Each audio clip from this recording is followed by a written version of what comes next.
उदारः सर्व एवैते ज्ञानी त्वात्मैव मतम् आस्थिता सायुक्तात्मा मामेवानुत्तमां गतिम्। 7वें अध्याय में भगवान ने 4 प्रकार के भक्तों का वर्णन किया है। आर्तो, जिज्ञासु, अर्थार्थी और ज्ञानी। भगवान ने एक बात अलग से कह दिया कि जो ज्ञानी व्यक्ति है वो मेरी आत्मा है। ज्ञानी व्यक्ति जब कभी भी सोचता है तो मेरे विषय में सोचता है। वो अपना नित्य नियम बना लेता है कि मैं संसार के लिए जितना कर्म करता हूं कम से कम थोड़ी देर बैठ करके मैं परमात्मा का चिंतन करूंगा। और इसलिए ज्ञानी व्यक्ति मेरी आत्मा है। हर समय वो मेरी याद करते रहता है। और जो ज्ञानी व्यक्ति होता है उसकी बुद्धि पवित्र हो जाती है। वो वासुदेव सर्वति हर जगह परमात्मा को देखने लगता है। उसके मन में ऐसा आता है कि मेरे किसी भी कर्म से किसी को कोई कष्ट ना हो, इसका ध्यान रख करके खुद थोड़ा बहुत कष्ट उठा लेता पर दूसरों को कष्ट नहीं देता। और हमारे अंदर इस प्रकार का ज्ञान कई जन्मों के बाद आता। बहुनाम जन्म न वंशे ज्ञानवान माम प्रपद्यते। कई जन्मों तक हम परमात्मा की भक्ति में लगे रहते हैं तो हमारा ये मन पवित्र हो जाता है। फिर चाहे देवताओं के प्रति हो, चाहे अपने से बड़ों के प्रति हो या अपने पितरों के प्रति हो, व्यक्ति का एक स्नेह भाव जुड़ जाता है। और इसलिए हमारे ऋषियों ने आश्विन मास का जो कृष्ण पक्ष है पितरों की उपासना के विषय में मनाया। ये जीवात्मा जब जाता है संसार छोड़ करके तो फिर से बहुत से ऐसे जीवात्मा होते हैं जिनकी इच्छाएं अधूरी रह जाती है, वो फिर से यहाँ आना चाहते हैं। और इसलिए कई बार ऐसा होता है उसी परिवार में वो व्यक्ति जब जाना चाहता है और जब वहां जाकर के जन्म लेता है तो उसको पहली जो गलती किया उसने, जो उसके व्यवहार में कमी रह गई, वो बदल करके आता है।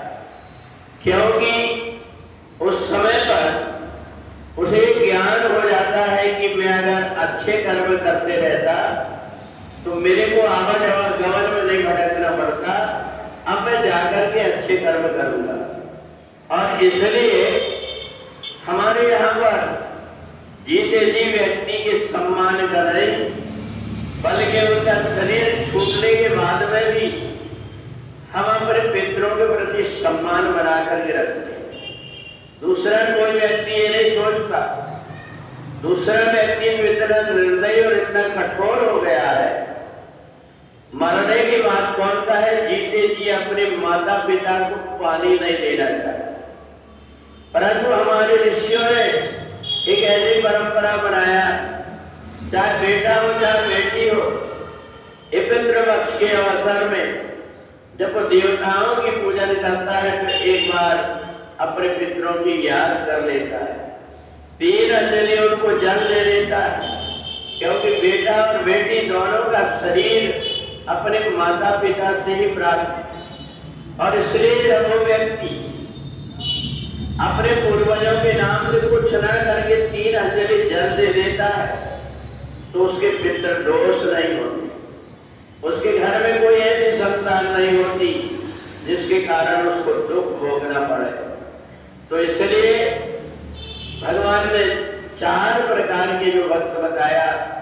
एक तो वो होता है जो दुखी व्यक्ति रहता है, तो परमात्मा की भक्ति करके अपना दुख दूर हो जाए चाहता है। दूसरा व्यक्ति होता है अर्थार्थी, जिनके पास पैसा धेला की कमी नहीं रहती। वो सोचता है शायद भगवान छप्पर फाड़ करके दे दे, मैं उनकी आराधना करूं। ये दोनों व्यक्ति अपने काम के लिए करते हैं। तीसरा व्यक्ति होता है जिज्ञासु, जो ये देखता है परमात्मा ने यहाँ संसार में मेरे को किसी काम के लिए भेजा है, इसलिए उस परमात्मा को जानना चाहिए, उस परमात्मा की खोज करता है। और चौथा ज्ञानी व्यक्ति होता है जो अपने सामने भगवान शिव की मूर्ति को रख करके 33 कोटि देवी और देवता के नाम से पूजन करके हाथ जोड़ करके कहता है कि जो मेरे से बना मैंने किया, आप अपना अपना भाग ले लीजिए। इसलिए भगवान शिव की जो पूजन है, इसमें नेत्र नहीं होते, मुख नहीं होते।